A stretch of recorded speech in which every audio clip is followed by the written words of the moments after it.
नमस्कार दोस्तों। एस्ट्रोबिलीफ एस्ट्रोलॉजी में आप सभी का स्वागत है। मैं विवेक दुबे। दोस्तों, आज बात करूंगा शनि देवता का जो गोचर हो रहा है जनवरी के महीने 2023 में, उसका क्या फल होगा मेष राशि वालों के लिए। आपकी चंद्र राशि यदि मेष है या फिर आपका लगन मेष है, दोनों के लिए, क्योंकि शनि की जो ट्रांजिट है दोस्तों, वो चंद्रमा और लगन दोनों से ही देखनी चाहिए। दोनों से ही उसका फल मिलता है आपको एक तरह से। तो उन दोनों से क्या एक तरह से रिजल्ट आएगा, मैं आपको आज उसके बारे में हम चर्चा करेंगे। तो सबसे पहले दोस्तों, शनि देवता जो गोचर कर रहे हैं 17 जनवरी को गोचर करेंगे। 17 जनवरी 2023 को उनका गोचर होगा, शुरुआती महीने में ही हो जाएगा। और मेष राशि या कह लें मेष लगन वालों के लिए अगर मैं कहूं, तो शनि देवता जो गोचर कर रहे हैं उनके 11वें भाव में, यदि आपका चंद्रमा 1 नंबर मेष राशि में बैठा है तो आप मेष राशि के व्यक्ति हुए। यदि अगर आपका लगन, जब आप अपनी कुंडली खोलते हैं, पहले भाव में 1 नंबर लिखा हुआ है तो आपकी लगन मेष है। तो आप दोनों के लिए मैं बता रहा हूँ, तो आप दोनों के लिए ही शनि का जो गोचर है वो 11वें भाव में हो रहा है। और 11वां भाव दोस्तों होता है लाभ का। 11वां भाव होता है आपके हर तरह के सफलताओं के लिए, एक तरह से बहुत इंपॉर्टेंट भाव होता है। तो वहाँ पे शनि देवता गोचर कर रहे हैं। इसका क्या फल होगा, अब इसके ऊपर चर्चा करेंगे दोस्तों।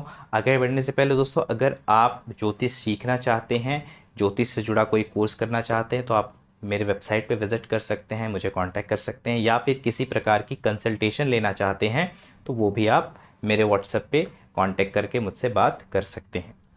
अब शनि देवता का गोचर 11वें भाव में मेष राशि के लिए या मेष लगन के लिए, दोनों के लिए बहुत ही बेहतर होगा, क्योंकि लाभ भाव में क्रूर ग्रह या पाप ग्रह का गोचर होना या बैठना हमेशा सर्वदा अच्छा माना गया है।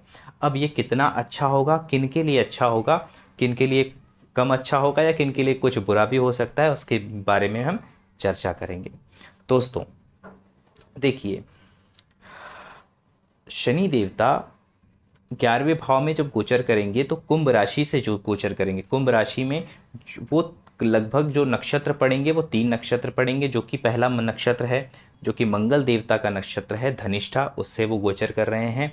उसके बाद वो राहु देवता के नक्षत्र से गोचर करेंगे जो कि है शतभिषा नक्षत्र। शतभिषा नक्षत्र के बाद जो है एक तरह से बृहस्पति देवता का जो नक्षत्र पड़ेगा उसमें उनका गोचर होगा पूर्वा भाद्रपदा में। ठीक है।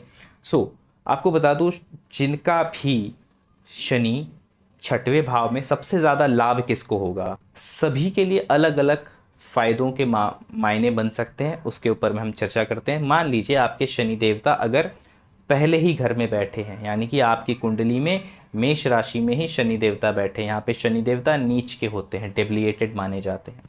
अब ये जो ट्रांजिट है, तो देखिए अगर शनि देवता की महादशा या अंतरदशा चल रही है तो आप पे इसका इफेक्ट अच्छा हो, काफ़ी ज़्यादा दिखाई देगा। इफेक्ट क्या हो सकता है कि आप आपकी पर्सनैलिटी को इन्हांस कर सकते हैं, जैसे कि आप कुछ नया सीखते हैं, कुछ नई ट्रेनिंग कर लेते हैं, या फिर कुछ नया ही एक्सपीरियंस करने के लिए रेडी करते हैं, यानी कि इन शॉर्ट अपने पर्सनैलिटी को थोड़ा सा और एक्सपोज करते हैं, ऊपर की तरफ अपलिफ्ट करते हैं लाइफ को, आपके पर्सनैलिटी को, अपने आप को। ये एक हो सकता है। दूसरा, आपकी किसी प्रकार की प्रमोशन के लिए भी ये जो अलाइनमेंट है शनि देवता 11वें भाव में, आपके लिए अच्छा होगा।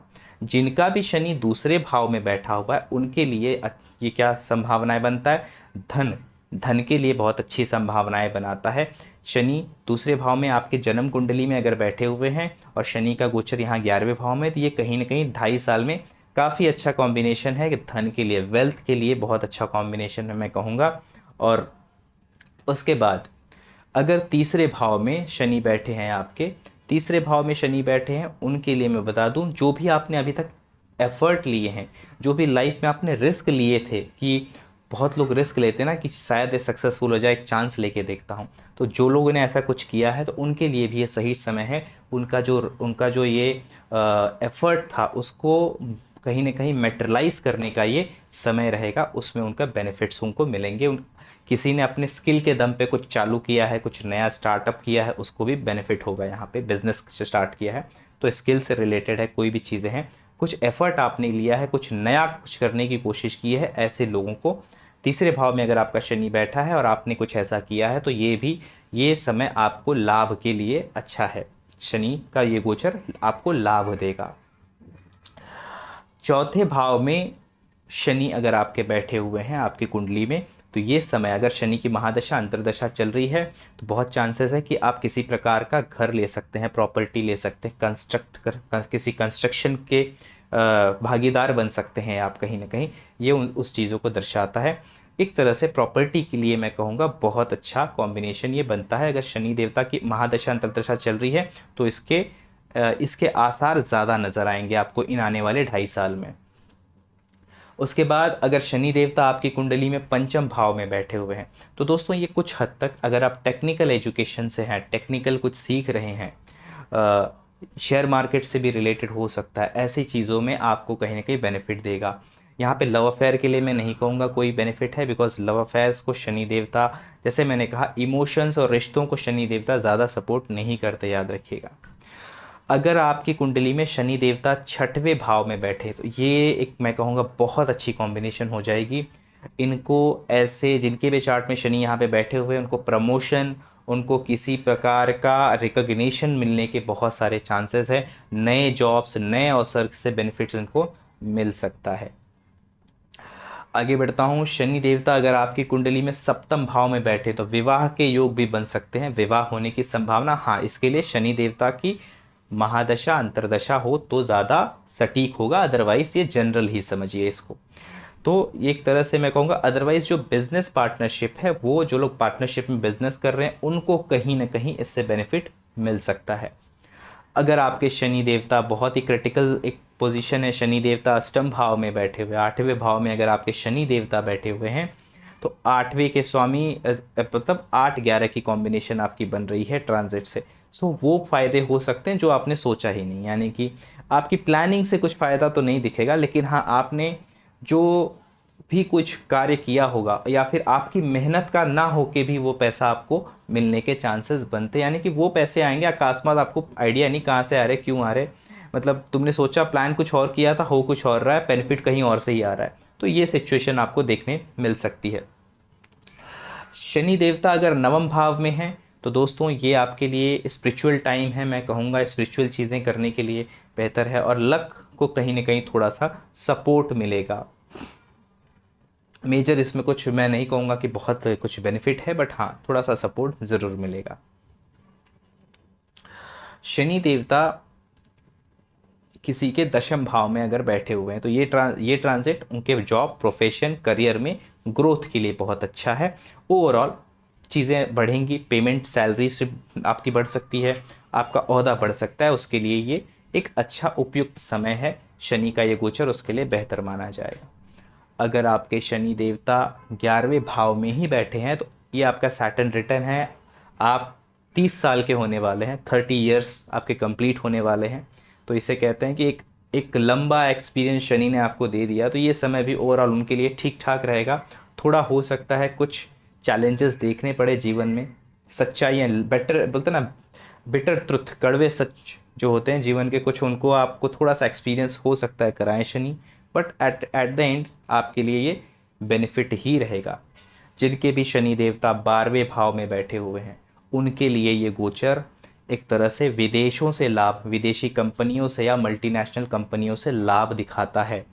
तो इस चीज़ को ऐसे समझिए। अब दोस्तों जैसे मैंने कहा, चंद्रमा से भी देखो, अगर चंद्रमा से देखें तो भी यही आएगा, और राशि से अगर आप लग्न से देखेंगे तो भी यही कॉम्बिनेशन मैं आपको बताऊंगा, क्योंकि चंद्रमा के जब तक शनि 12वें या दूसरे भाव में नहीं आते तब तक ना ही 7.5 आप तो मेष वालों के लिए ना ही कोई 7.5 है, ना ही कोई दिक्कत वाली ऐसी पोजीशन है। तो शनि की ये पोजीशन मोस्टली सभी के लिए अच्छी है जो कि मेष राशि या मेष लगन से बिलोंग करते हैं। अब उनकी दशा अंतरदशा चलेगी तो इफेक्ट ज़्यादा दिखेगा, दशा अंतरदशा नहीं होगी तो थोड़े इफेक्ट्स कम दिखाई देंगे आपके जीवन में। बट हाँ, ओवरऑल ये ट्रांजिट आपके सपोर्ट में रहेगा, काफ़ी अच्छा है, क्योंकि 2.5 साल का समय लगभग रहेंगे शनि देवता कुंभ राशि में। तो ये काफ़ी एक ऐसा समय रहेगा जिसको आप अच्छे से एक मेटरलाइज कर सकते हो अच्छी चीज़ों में, जो आप चाहते हो अपने डिज़ायर्स को पूरा करने के लिए। अब कुछ चीज़ों का ध्यान रखिए, अब जो मैं समझा रहा हूँ ये भी इम्पॉर्टेंट है। जब शनि देवता मंगल देवता के नक्षत्र से गोचर करेंगे तो मंगल देवता की पोजीशन जितनी अच्छी होगी आपको बेनिफिट उतने ज़्यादा होंगे, उतने होने के चांसेस अच्छे हैं। अगर आपके मंगल देवता चार्ट में कंबस्ट हैं या बहुत बुरे पोजीशन में हैं या 0 डिग्री 29 डिग्री 28 डिग्री के हैं तो शनि का ये गोचर ज़्यादा कुछ नहीं कर पाएगा आपके लिए जब तक वो मंगल के नक्षत्र से गुजर रहे हैं। उसके बाद जब वो राहु देवता के नक्षत्र से गुजरेंगे तो जिनकी भी पोजीशन जिनके चार्ट में राहु की अच्छी होगी उनको फल काफ़ी अच्छे मिलेंगे, काफ़ी बेहतर मिलेंगे। उसी प्रकार से जब बृहस्पति देवता से ट्रांजिट होगा शनि देवता का बृहस्पति देवता के नक्षत्र से तो ये बहुत ही प्राइम पीरियड होगा, बहुत ही अच्छा पीरियड होगा मेष राशि मेष लगन वालों के लिए। बट थोड़ा सा यहाँ पे बृहस्पति का थोड़ा सा सपोर्ट मिल जाए उस वक्त, यानी कि आपके चार्ट में बृहस्पति बुरे ना हो, खराब यानी कि अस्त अवस्था में ना हो एटलीस्ट, और एटलीस्ट वो 12वें भाव में अस्त हो गए हैं, 6वें भाव में अस्त हो गए, ऐसी अवस्था ना हो, ठीक ठाक पोजीशन हो। केंद्र में कहीं भी अगर आपके बृहस्पति बैठे हुए हैं तब तो ये जब वो बृहस्पति देवता के नक्षत्र से गोचर करेंगे तो ये समय भी आपके लिए काफ़ी बेहतर और अच्छा जाएगा। तो ओवरऑल दोस्तों शनि देवता का ये जो गोचर है मेष के लिए काफ़ी अच्छा, काफ़ी बेहतर और उन्नतिदायक है। मैं कहूँगा इसे बहुत पॉजिटिवली लीजिएगा। और ये ही एक ऐसा मैं कहूँगा ट्रांजिट है इस वक्त 2.5 साल जो है।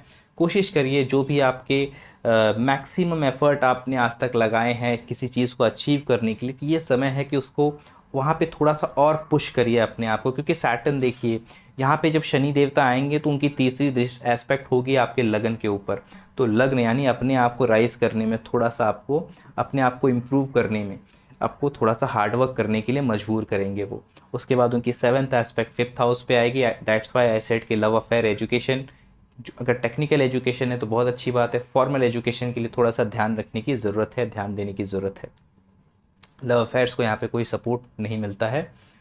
अगेन अगर उनकी जो 10th एस्पेक्ट है वो जो कि पड़ रही है अष्टम भाव पे 8th हाउस में, यहाँ पे मैं कहूँगा कि 8th हाउस पे शनि की दृष्टि देखिए अगर पड़ती है तो कुछ दिक्कत देती है इन लॉज फैमिली की तरफ से। बट का बेनिफिट ये है कि कुछ लाइलाज बीमारियां हैं, कुछ डेंजरस है लग रहा है, लाइफ को डेंजर है, तो वो सारी चीज़ें जो है टल जाती हैं। तो आशा करता हूँ ये वीडियो आपको अच्छा लगा होगा। वीडियो अच्छा लगे तो वीडियो को लाइक ज़रूर कीजिएगा और चैनल को सब्सक्राइब कीजिएगा। मिलता हूँ नेक्स्ट वीडियो के साथ, तब तक के लिए आप सभी को नमस्कार।